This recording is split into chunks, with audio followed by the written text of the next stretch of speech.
আমরা শ্রমিক দিবস নিয়ে যখন কথা বলি তখন শুধুমাত্র আমরা বাংলাদেশের শ্রমিকদের নিয়ে কথা বলি, কিন্তু আমাদের যে প্রবাসী যে শ্রমিকরা রয়েছে আপনারা দেখেছেন বছরের পর বছর যুগের পর যুগ তারা আমাদের দেশের অর্থনৈতিক চাকা সচল রাখার জন্য পরিবার বিবর্জিত একটা বাস্তবতার মধ্যে তারা দিনাতিপাত করতে হয়।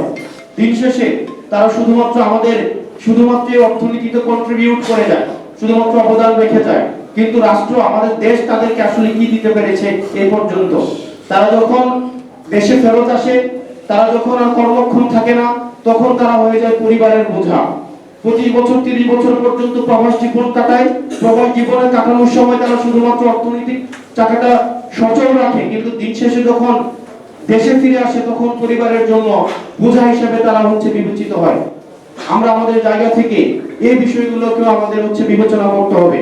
আমরা সেই জন্য আমাদের এই যে প্রবাসী যারা রয়েছে তারাও যেন শুধুমাত্র সংখ্যায় না থাকে, বরং এই ক্ষমতা নির্ধারণে, মতামত নির্ধারণে তাদেরও যেন একটি ভূমিকা থাকে।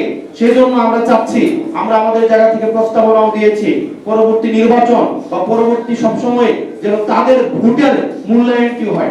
কারণ আপনারা জানেন যে আমরা রাষ্ট্রের মধ্যে আমরা মতামত দিতে পারি, জনগণ নাগরিকরা মতামত দিতে পারে এই ক্ষমতা কাঠামোর মধ্যে শুধুমাত্র ভোট প্রক্রিয়ার মধ্য দিয়ে।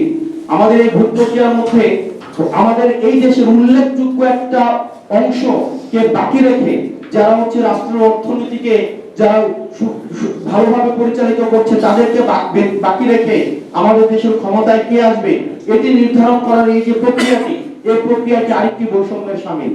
সেজন্য যারা যেসব রেমিটেন্স যোদ্ধারা আমাদের রেমিটেন্স শাটডাউনের মধ্য দিয়ে হাসিনার পতনকে ত্বরান্বিত করেছে, যেসব রেমিটেন্স যোদ্ধারা দুবাই, ওমান, বাহরাইন, কাতার থেকে শুরু করে মধ্যপ্রাচ্যে পুরোটা শুরু করে ইউএসএ তে আমাদের যেসব পৃথিবীর যে প্রান্তে আমাদের রেমিটেন্স যোদ্ধারা রয়েছে তাদের প্রতি আমাদের সম্মান জানানোর জন্য আমরা চাই আগামী নির্বাচনে তাদের ভোটাধিকারকে স্বীকৃতি দিতে হবে এবং সেটির জন্য নির্বাচন কমিশন যেন খুব দ্রুততম সময়ের মধ্যে যথাযথ ব্যবস্থা নেয়, সেটির জন্য আমরা তাদের কাছে তাদের সুদৃষ্টি আশা করছি। সর্বশেষ আমরা অনেক স্বপ্নের মধ্য দিয়ে আমরা ইতিহাসের প্রতিটি স্তরে স্তরে আমরা বঞ্চিত হয়েছি।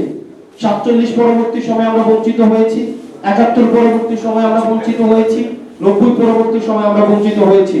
সর্বশেষ আমরা 2024 এসে দাঁড়িয়েছি। আমরা আমাদের দেশের রাজনীতিবিদ যারা রয়েছে আমাদের ইতিহাসের সন্ধিক্ষণে আমরা এসেছি। আমাদেরকে মাথায় রাখতে হবে আমাদের ইতিহাসের দায় রয়েছে, আমাদের ভবিষ্যৎ প্রজন্মের কাছে আমাদের দায় রয়েছে। অতীত প্রজন্মকে আমরা যখন যেভাবে বর্তমানের কাঠগড়ায় দাঁড় করিয়ে আমরা তাদেরকে প্রশ্নবিদ্ধ করছি, তাদের নেতৃত্বকে আমরা প্রশ্নবিদ্ধ করছি, ঠিক একইভাবে আমরা এই আজকে ইতিহাসের সন্ধিক্ষণে দাঁড়িয়ে আমরা যদি এই সংস্কার এবং একটা প্রপার ডেমোক্রেটিক ট্রান্সফরমেশনের বিষয়গুলোকে যদি আমরা যথাযথ মীমাংসা না করতে পারি, তাহলে ভবিষ্যতের কাঠগড়ায় ভবিষ্যৎ প্রজন্মের কাছে আমরা প্রশ্নবিদ্ধ হব।